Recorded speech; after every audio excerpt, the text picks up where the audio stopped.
God, it's Monday. Good morning. Welcome to Business Morning. I'm excited because we have fresh 275 minutes to have current and relevant business conversations all through this week.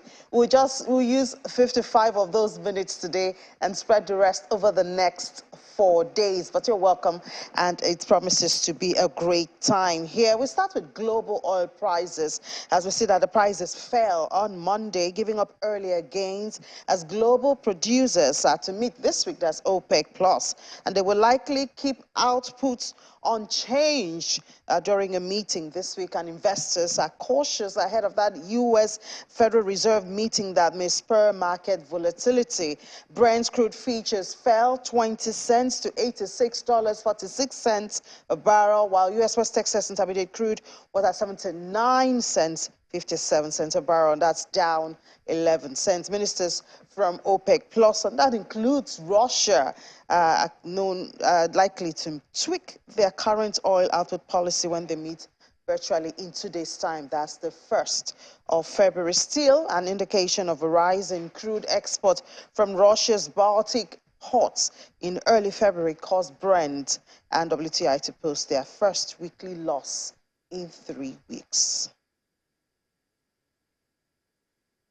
We come to Nigeria now. Not very good news. Moody's investors over the weekend, Investor Service downgraded Nigeria's long-term foreign and local currency as well as debt ratings further to junk territory, and that's the second time in less than 4 months. The latest downgrade, which is now at CAA1 from B3, is the country's lowest rating in 17 years.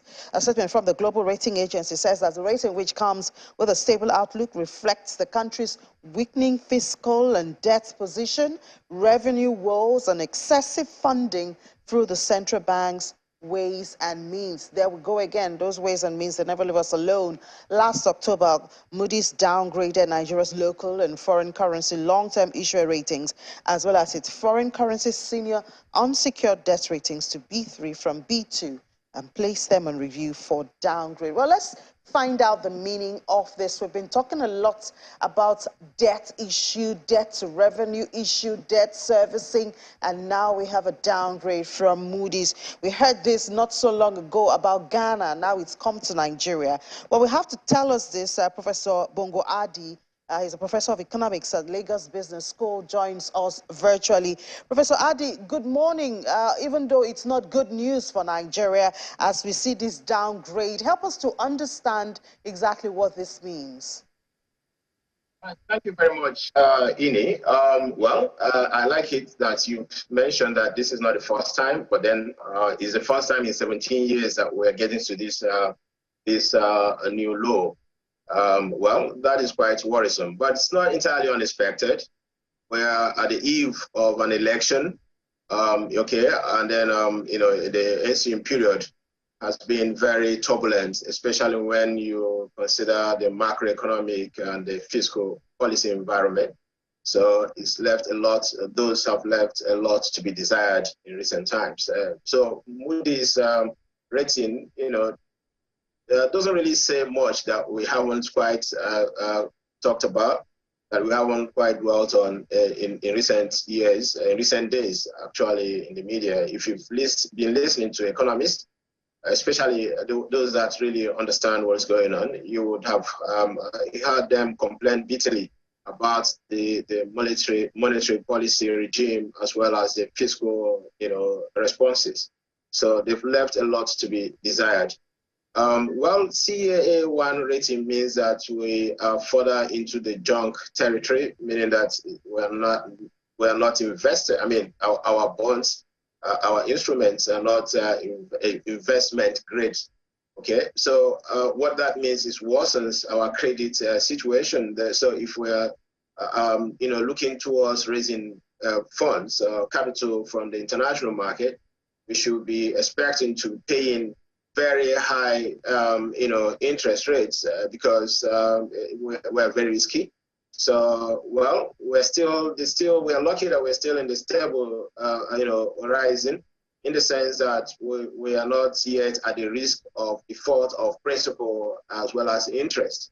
But what it means now is still that we will need to, cover a lot of funds to service our debt.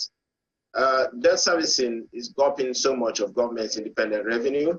And then that means if it increases any further, then we'll find ourselves in a very difficult situation. But like I said, there is, I think, there should be a light at the end of the tunnel, in the sense that we're about, having a regime change. So, like I said earlier, it's not entirely unexpected where we are according to Moody's rating. The eve of an election, things are really going in opposite direction. Of course, also globally, we have this surge of inflation, which has also ramped up interest rates all over. And then global central banks have also been really hard pressed to respond to the very difficult and challenging situation over the past year, with Russia's invasion of Ukraine, which imposed another round of supply constraints on global economy. So we're not entirely, our economy is not removed from what is happening over. So that contagion is also playing out here. So at least that gives us some kind of comfort that we're not alone.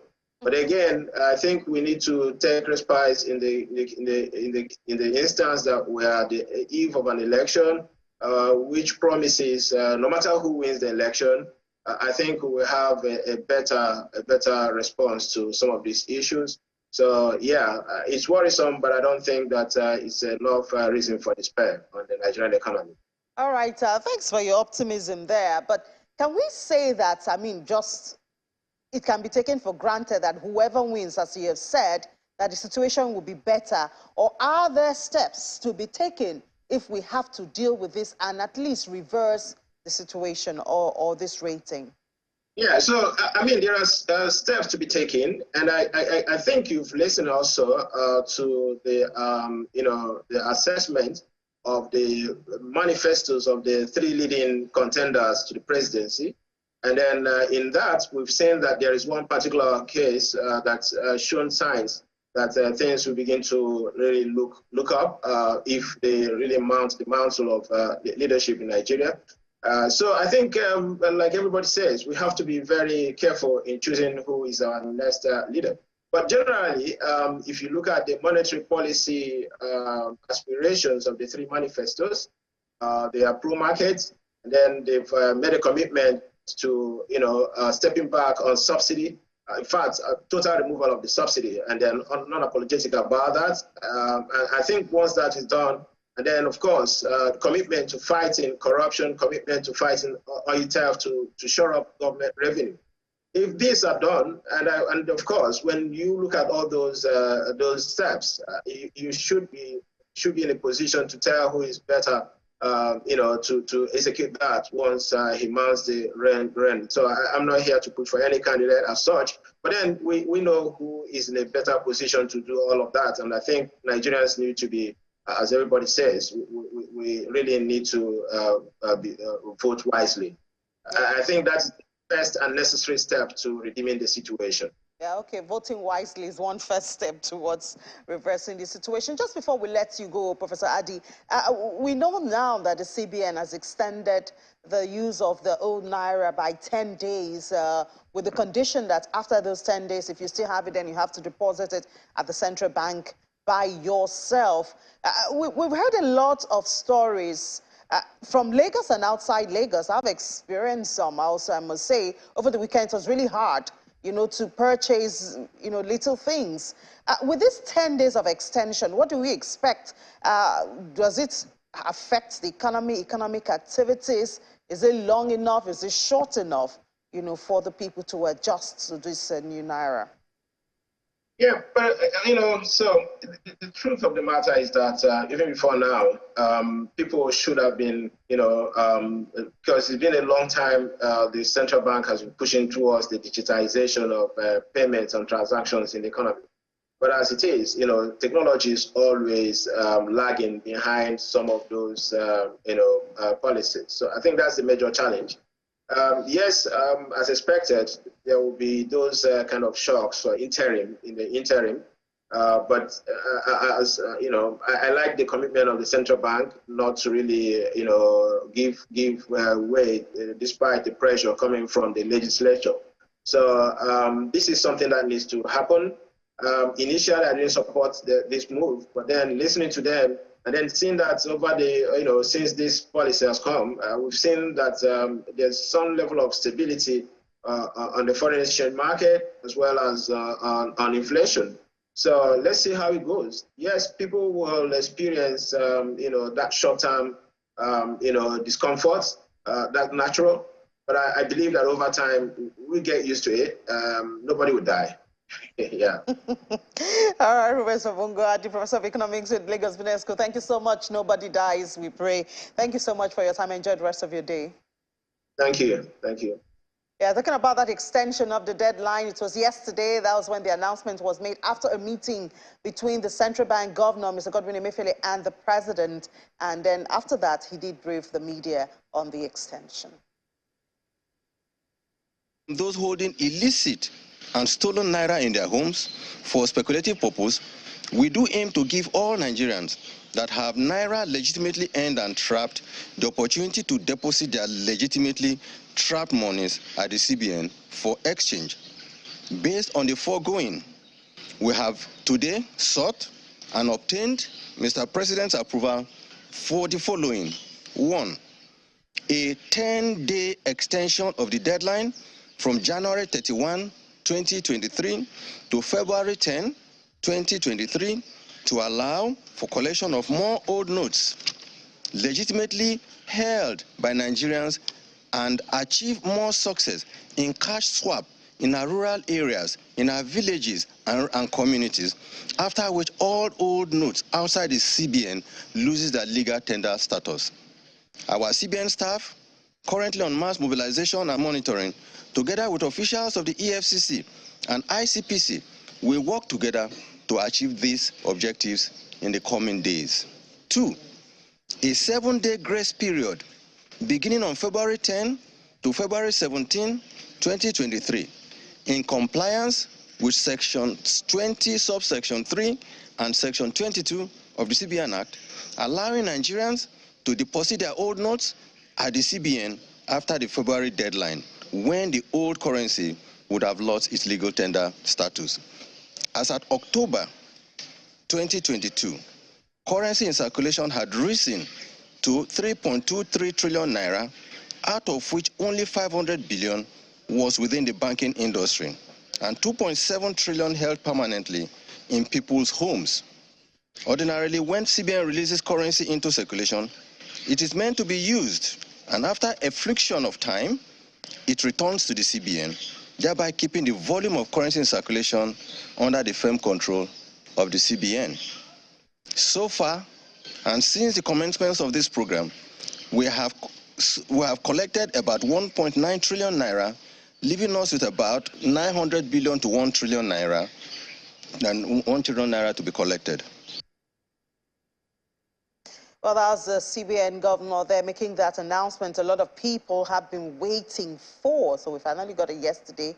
But remember, it's now 11 days doing that countdown to when the old naira will cease to be legal tender in the country. You would have to, if you after that, that's the 10th of February, you would have to take those notes to the CBN yourself and no longer to the deposit banks to keep them. Now, another thing that happened over the weekend was every 28th of January set aside to celebrate Data Protection Day. This day serves as a reminder to companies about their regulatory obligations, and more importantly, it reminds data subjects about guarding their data and asking more from companies they share their data with. In the world of today, when everything is done virtually, your data is very important. We've heard of identity theft, among other things, and it's guarding against all this. Also remember, at the beginning of this year, we did bring a conversation that cyber risk is at the top for businesses in the year 2023, even more than the political violence and all of that. But Nigeria, of course, joined in that celebration, and all through this week is going to be a week of intense focus on awareness creation in the area of data subjects' rights, and it's being held by the Nigeria Data Protection Bureau. That's why we have the Chief Executive Officer of that bureau joining us from our Abuja studio. We have Dr. Vincent Olatunji. Dr. Olatunji, good morning, and thank you so much. Well, congratulations on, first of all, the data celebration over the weekend, and then number two, I think you're almost a year now that your bureau was created. Congratulations. Thank you very much. Well, I mean, congratulations also come with asking, in 1 year, what difference have you made to the landscape? Thank you very much. As you're aware that the issue of data privacy and protection is still emerging in Nigeria. And this is because as a developed nation that we're trying to join the rest of the world to properly utilize our processes and from government, private sector, and whatever we do online, which is really important.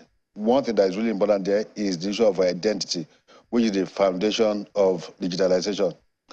When the Bureau was created on the 4th of February 2022, it was clear that we needed to create awareness in the country for data subjects to know their rights and for data controllers and processors to know their obligations to data subjects.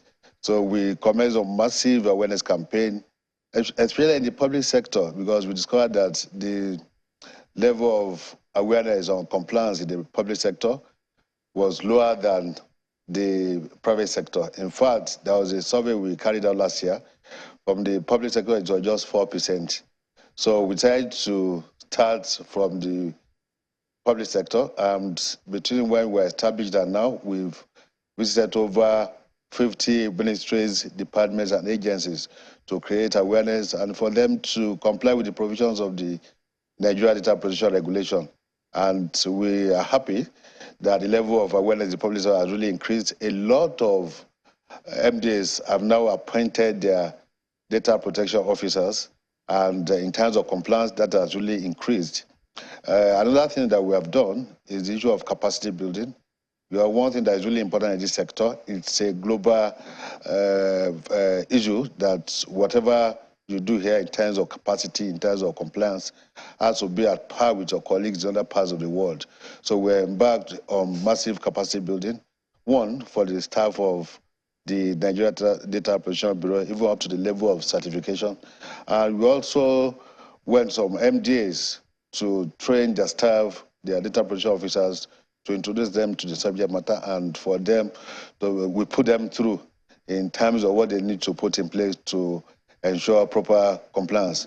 In addition to that, we've gained global recognition in terms of data privacy and protection, because a lot of countries now, they don't want to do any business with you where you don't have your data protection laws and your data protection authority, supervisory authority in place. So in that area, a lot of countries have now realized that Nigeria has a law and the data protection authority, and they are already doing a lot of business with them. More importantly than that, we are preaching the ease of doing business in Nigeria, and this is one important component, more importantly, where you do businesses online. And in addition to that, in terms of collaboration in the private sector, with international development partners, with government ministries, departments, and agencies, we've entered into a lot of memorandums of understanding and collaborations, partnership with a lot of organizations to preach the gospel of data protection, data privacy and protection. So now the sector is worth over 5.5 billion naira in terms of gross earning for the sector. Before we started, it was just 4 billion. Now, the last 1 year, because of our efforts and what we've done in several areas, that has increased to 5.5 billion. Also, in terms of job creation, when we started, we had about a little less than 8,000 jobs in this sector. Now we are doing about 9.5 jobs that we are creating. So within 1 year, we're able to create about 1,500 jobs, because it's a new sector, and we need to build enough capacity for people to be able to perform their functions in the sector. And we are working with licensed data protection organizations. These are organizations that we license to carry out data protection compliance for organizations in both public and private sectors. When we started in February last year, we had just 103 licensed data protection organizations. We evaluated them, and we had to revoke some licenses. I think we revoked about 19. So now we've added additional 48. So as we speak, we have 138 data protection compliance organizations offering compliance as a service to government agencies, private sector organizations, schools, and so many organizations. So that has increased the people that are working with us, and the number of jobs that have been created in the sector. So we have created awareness, we have built capacity, we have increased revenue generation for the sector. We have increased, we have created job and wealth in the sector. In terms of international recognition, we have been positioned as a major partner in terms of collaboration when it comes to the issue of data protection and privacy. All right, Dr. Latunji, just before you go on, Dr. Latunji, let's bring it down to the people. I hear you talk about creating awareness, and I hear you talk about ministries and MDAs, but I do know that the larger population is out there. You have people in the rural area, even in the urban areas, you have individuals. As the bureau in charge of data protection, we in some parts of the world now, they're talking about individuals even selling their data because they use it for advertisement, they use it, you know, to create products and services. How much do Nigerians know about their rights when it comes to their data? Or in fact, just tell us, what are some of those rights that Nigerians should know when it comes to their data? Thank you. That is the most important thing in the area of data privacy and protection, that is for data subjects that they should know their rights. And it's a two-way thing. For a lot of organizations, if you are a data controller, in one way or the other, you will definitely be a data subject to some other organization. For instance, if you work in the financial sector, you will be a data controller, that is your organization. But your telcos, you are a data subject there. So where you work, you're a data subject. So it's really important for you to know your rights. One is your right to be informed. That is, any data they want to collect, you have every right to ask why they want to collect your data and for what purpose. For how long do they want to store the data? How do they want to store it? How do they want to process it? Are they sharing with a third party or not? All these are basic things that they should inform you ideally when they are collecting your data. Also, you have the right of rectification. That is, if there is any mistake or you need to update your records, you have that right. So that your data controller, your data provider should give you that right to have access to be able to update your records. Right of access, which is really important too. At any point in time, you can ask to access your data with your data controller. There is right of portability. It was a common term in Nigeria some years back when telcos were directed to allow their subscribers to move their data from one service provider to the other. That is, you can port, which was a common term then. You can move your data from your data controller to the other. You have that right. You have the right of erasure. That is, if the purpose of collecting that data is no more important to you, you can actually tell your data controller or your data processor to erase your data. You have the right of that they can say, okay, the right of refusal to say, okay, don't profile me, for automatic profiling, data collection and process your data. You also have that right to say, okay, I don't want that. So these are some of the rights that are available to the data subject, and that is work. That is what we are to preach for all Nigerians, wherever they are, to know their rights. And we're already working with a lot of organizations. We have visited NTA, we have visited NOAA. NOAA has offices in all the 774 local governments in Nigeria, and we are discussing with them on how we can take this message back to our rural communities and even develop information awareness materials in local languages where they can properly understand. So Dr. Olatunji, in the case of a bridge, of any of these rights, what can that an individual or a business do? In the case of any breach, the data subject has the right to report to the Nigeria Data Protection Bureau, which is the supervisory authority for data protection in Nigeria. When they report to us, we will take us the case promptly. And we are glad to report that within last year, we've investigated about 5 major organizations. We've concluded some cases. Some have even paid their fines. Some are still ongoing. Investigation takes a long process. For instance, the Meta fine that was issued by the government of Ireland just about a month ago, they actually started this investigation in 2018. So it takes a long time for you to start, complete, and conclude on investigations. So in the last 1 year, we've investigated about 5 organizations, some in the telecommunication sector, some in the banking sector, some in the gaming industry. We've concluded some, and they've actually paid their penalties. But one thing that we're trying to say is that we're not really out to issue fines, to issue penalties, to punish people or organizations. What we're trying to do is to create awareness to the level that data controllers, data processors will now see compliance as a culture, that they owe us, data subjects, the duty of care to ensure that they put in place adequate measures in terms of technologies, in terms of the organizational measures, that the data of data subjects with them is adequately protected. Okay. So that is the message, and that is what we're trying to. All right, Dr. Vincent Olatunji, a nice place to drop it there. But I mean, this is something, as you celebrate your week, especially, that Nigerians will hear more to help them understand their rights and how to protect it. Dr. Vincent Olatunji is a National Commissioner and Chief Executive Officer of Nigeria Data Protection Bureau. Thank you so much, and congratulations once again on your first anniversary. Thank you. God bless. All right, so we'll take a break now. When we come back, we'll talk about food and feeding. They just finished that Feed Africa Summit in Dakar. What are some of the lessons there? How do we apply it in Nigeria? We'll have that conversation next.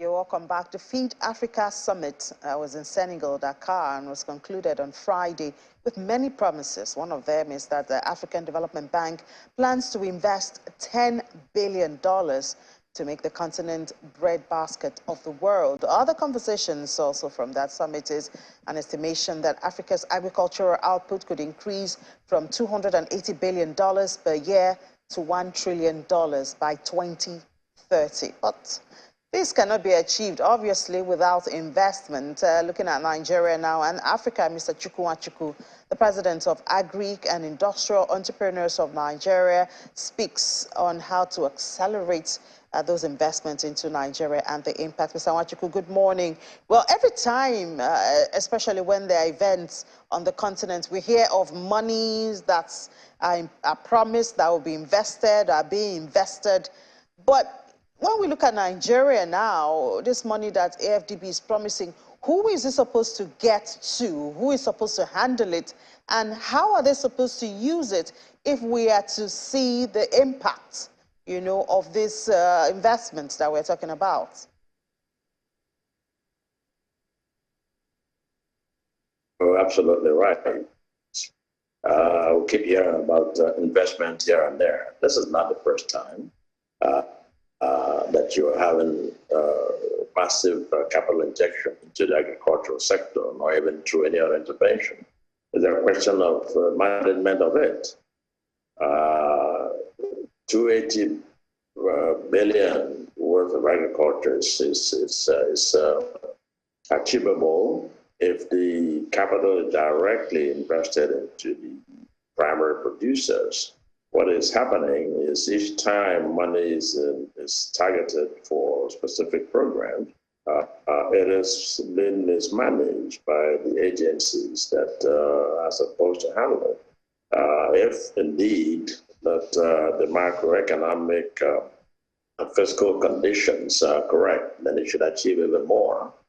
But what is happening is that I think we all know that corruption is endemic in African countries. Nigeria is not an exception at all. We'll hear that, earmark that, but what is the actual process of implementing it? So we got to get the process right. Any loans, foreign loans, or even grants coming into Nigeria must be approved by the National Assembly. And they're supposed to have oversight over this massive capital injection. But what has happened is that they don't exercise their oversight, nor do they monitor what is happening with these funds. So it's like garbage in, garbage out. Whatever you feed the country is what comes out of it. If we do not target these funds that have been approved by the African Development Bank, then we're not going to have any production out of it at all.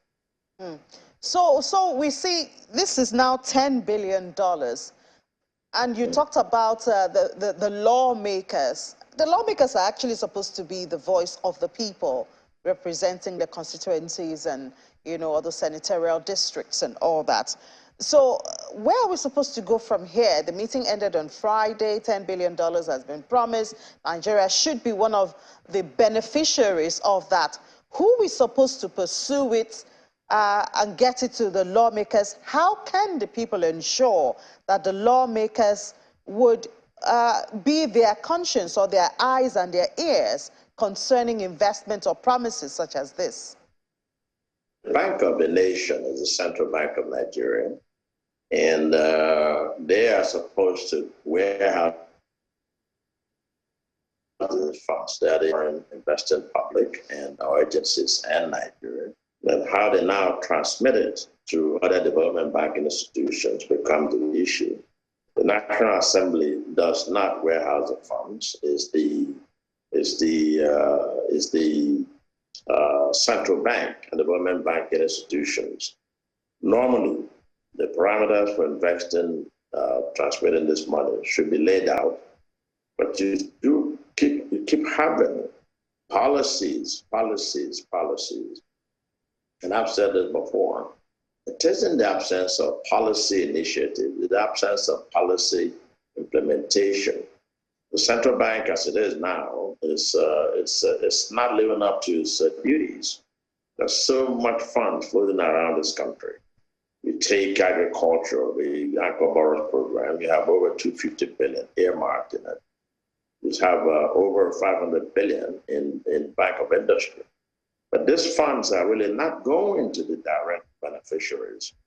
So I think unless we now create a core of entrepreneurs who you would not invest those funds through processed channels, then that money is just going to go frittered away. If you check through the deposit money bank, I'm sure there's so much money being saved and interest earned, but not telling each other the truth. World Bank is wary of investing in Nigeria. All the other countries are wary of investing in Nigeria because there's no. All right. Looks like we're having connection issues with Mr. Nwachukwu there now. He's in Umuahia, and we do know that network in some parts of the country could be difficult. Mr. Nwachukwu, are you back? Yes, I am. Okay, could you just conclude your thoughts? We lost you for a bit there. All right. Can you hear me now? Yes, I can hear you. Okay, so what we're talking about is the warehouse of the funds. It's with the Central Bank of Nigeria. They just create policies, and they do not monitor those policies at all. We have development banking institutions like Bank of Industry. We have moribund Bank of Agriculture that is lost, is moribund at this point. So I've always said it is in the absence of policy formulation, the absence of policy implementation. And the National Assembly, as you mentioned, are supposed to approve this fund before they come in at all. If they're grants, that's different. If they're loans, those are refundable. The National Assembly haven't approved for these things to come into Nigeria, should exercise oversight over them. And so I think there's a disconnect there.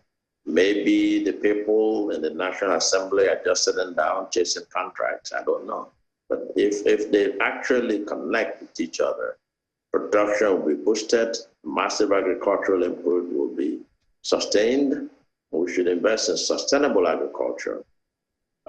So unless we now begin to invest in the primary entrepreneurs and begin to look at business and farming as businesses, then we're just going to be going back to where we started. Every day, talk, and no action.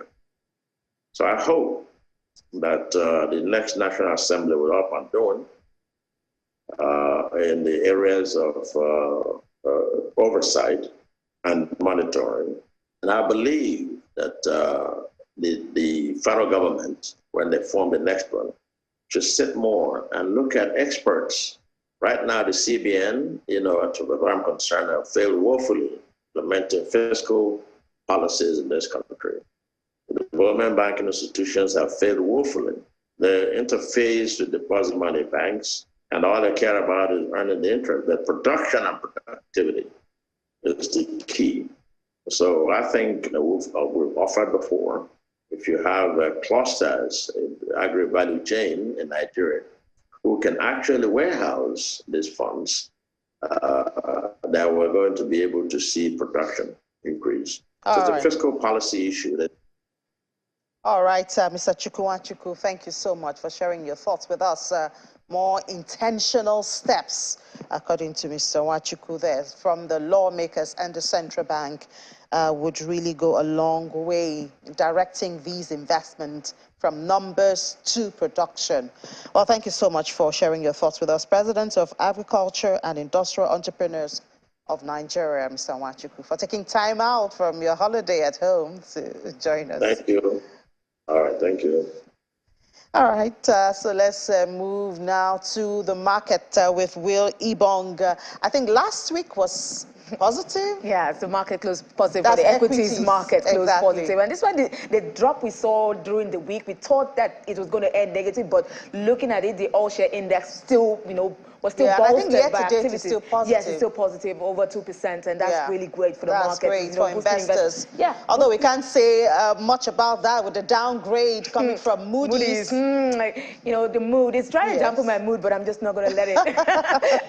But we still saw like a dent in the forex reserves. Nigeria's forex reserves declined week on week as at January 26th by $122.34 million to about $37.07 billion.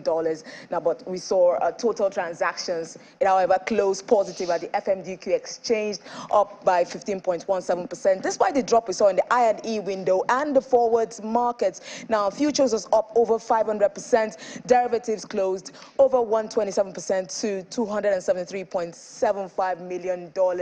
Now, we did see a depreciation in the Naira. When we look at the NAFEX window, we saw more further depreciation against the dollar. It closed at 461 Naira, 34 kobo to a dollar against the 461 Naira, 29 kobo we saw in the previous week.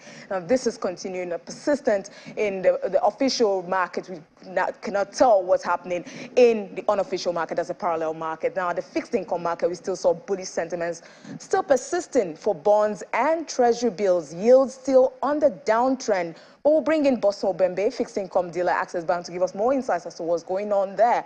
Good morning, Boston. How are you doing today? Fine. Good morning for having me, Will. Now, But so inflation is at 21.34% on one hand, interest rate is at 17.5% on the other hand. Where do bonds and treasury bills stand? Are there expectations for an uptick in yields?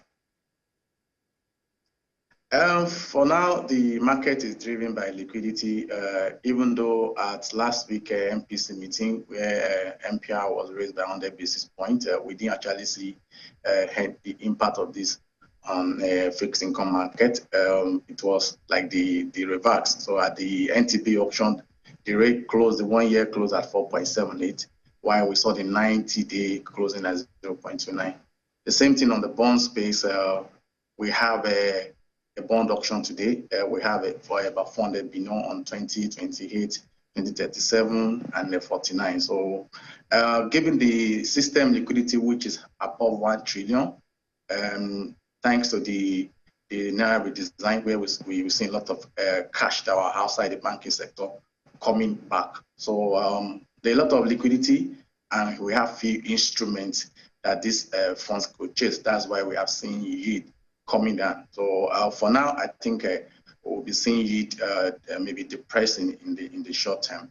Okay, so probably in the medium term, we'll expect an uptick. We'll look out for that, Bosun. But Moody's Investors Service has now downgraded us further now into junk territory, further down. And that's the second time in about 4 months and the lowest in 17 years. Now, what does this mean for Nigeria? Where do we stand now, Bosun, in terms of our bonds and our debts? I think for our local bond, before now, most of the foreign investors, they invested in our market. So it just means that we will not be seeing a foreign investor coming into our market to come actually maybe to come in form of a FPI. So we might not be seeing this FPI that we've been thinking could help maybe reduce the pressure on the exchange rate. We might not be seeing that.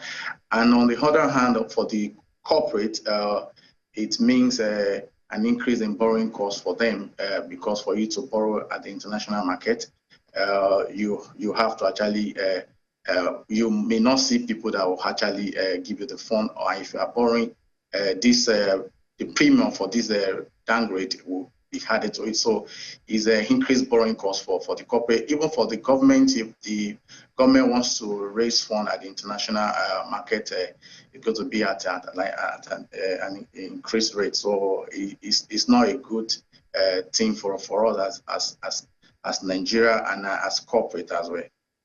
Thanks so much, Bosun Obembe, for sharing your insights, and we'll look out to see if there'll be a reverse or a kind of like rebound from Nigeria's continuous downtrend in terms of its money market, fixed income, and FX space. Thank you so much, Bosun Obembe, fixed income dealer, Access Bank, for sharing your thoughts with us. Thank you. So mixed sentiments we saw. Well, it's sad that one of the things he said there about this looks like less hope to get the investors, the foreign investors. The FPI we're badly need in the country right now. Exactly. When you look at the shortage of FX that's in the country, I mean, hitting everywhere. Even the petrol that we're talking about. Even those people who've gotten like monies from abroad cannot even access. The monies have been sent to them. It's really a desperate situation at this time, and I don't know. I hope something changes. Yes, we hope somebody said we should wait for the administration to change. I don't know about that. Well, that's probably going to happen. Well, maybe when they look at the situation, probably they address it and they assess it. They're going to look at maybe alternative solutions, maybe not borrowing, but something else to kind of like boost our economy, because we really do need that now. We'll look forward to that. And the equities market does need it, because it's, the investors really need that pump to keep going. Yeah, but we need the FX. It is, no, the equities market will tell where the economy is going. Actually, the barometer of the economy. So if it's going up, you know that the economy is going up. Let's head to London now, where Juliana is standing by. Unfortunately, not with very good news. Juliana, good morning. Welcome back from Tokyo. I believe you had a safe trip back to London. It's good to have you back in the studio there. But you have not met good news there, because the biggest day of strikes is coming up in a couple of days, where about 500,000 teachers, train drivers, civil servants are going to work out. And I cannot imagine what the city will look like with this kind of number of people in different important areas of the economy, striking. Absolutely. First of all, konnichiwa. Konnichiwa, Ini, and our millions of viewers. I'm back from the future into the past, and it really does feel like I've come back into the past, into London, because the winter of discontent is still very much in fruition, and I think Wednesday, the 1st of February, is going to be the D-Day in these really bitter disputes between the government and sectors, including the public and private sector, who are just not happy with their wages and the state of their working conditions, particularly the NHS, who, of course, have staged their first walkout in over 100 years. So it all accumulates on Wednesday. We're expecting over 500,000 individuals working across all sectors, including rail, transport, teachers, university workers, baggage handlers, civil servants. They are all going to be striking and also protesting against a new bill that the government is trying to get through Parliament. It's basically been dubbed an anti-strike law bill, which would give the government sweeping powers to not only allow employers to sack their staff if they strike, but also take union bosses to court. And that's why we've had Paul Nowak, the General Secretary of the TUC, the Trade Unions Progress, which is the biggest union in the UK, basically calling on Prime Minister Rishi Sunak and the Chancellor Jeremy Hunt to get around the table and start to negotiate. The government feel like they're doing that. So this week they're announcing a new emergency plan for the NHS, which is, by all standards, in a crisis at the moment, pulling in, I believe, £1 billion to try and have more ambulance workers, more staff, more beds, trying to take urgent care from the hospitals, which are already completely full, into the community. But it just doesn't appear to be enough. So yes, we've got 500,000 workers striking on Wednesday. This is also going to affect about 23,000 schools. So when we speak on Wednesday, expect to see my daughters in the background, because there's no way I'll be able to go to work. So this really is starting to leak into all areas of society. And it certainly feels that, you know, if not now, when? Rishi Sunak has said he will do whatever it takes. And union bosses are saying it's whatever it takes now. Whatever it takes now, Juliana. I think this kind of covers a lot of stories for the week, but are we expecting economic data? Any other expectation for the week? Well, it's a big week. Of course, striking dominates the headlines, as it has done for the past couple of weeks. But a huge story which broke over the weekend has got to be the sacking of Nadeem Zahawi, the chairman of the Conservative Party, former Chancellor, former Minister of Vaccines, a staunch ally of Rishi Sunak. There was a serious inquiry done by HMRC over taxes and the fact that he didn't pay hardly any taxes over the past couple of years. This came up during his bid to become the Prime Minister in the summer. It had simmered and then it exploded over the weekend.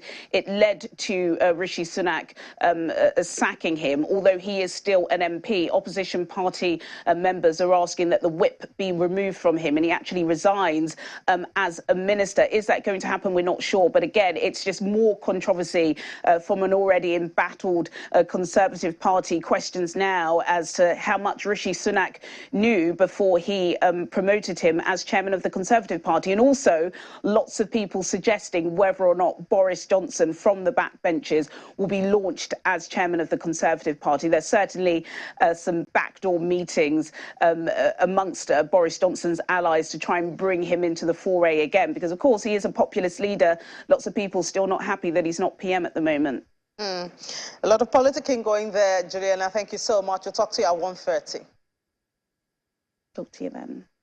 All right, then let's move to the crypto market now. We do know that last week, I think much of last week, we were neutral sentiment. But, well, Ladi has the updates. What do I know? So it's greed.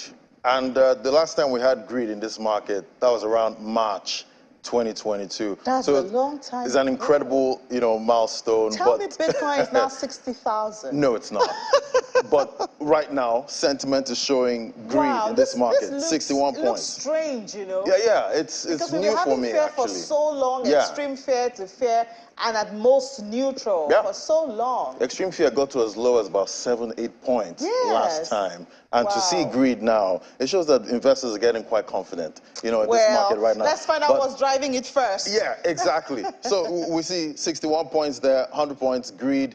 And obviously, the way some investors use the fear-greed sentiment is when the market is extremely fearful, some see it as a buying opportunity.